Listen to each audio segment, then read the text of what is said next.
जिसने मेरे अंदर तजस्सुस पैदा किया था इस तरफ इस रास्ते पे राग़िब होने के लिए, वो ये था कि 1400 साल से किसी भी नबी की ज़रूरत नहीं पड़ी, किसी भी रहनुमा की ज़रूरत नहीं पड़ी हुज़ूर पाक सल्लल्लाहु अलैहि वसल्लम के बाद। तो अब अचानक से ये इतने सालों के बाद क्यों कर एक नबी की ज़रूरत कैसे पड़ गई? तो इस सवाल ने मेरे अंदर तजस्सुस पैदा किया।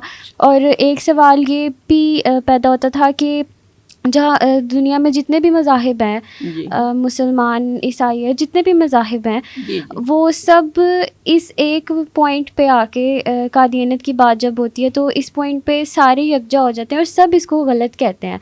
तो ये चंद चीज़ें थी जिसकी वजह से मेरे दिल में तजस्सुस पैदा हुआ और मैंने इस बारे में तहकीक की। और तहकीक करने के बाद और दुआ के बाद मुझे ये एहसास हुआ कि वाकई में कादियानियत गलत है, जो ये अकीदा है ये गलत है।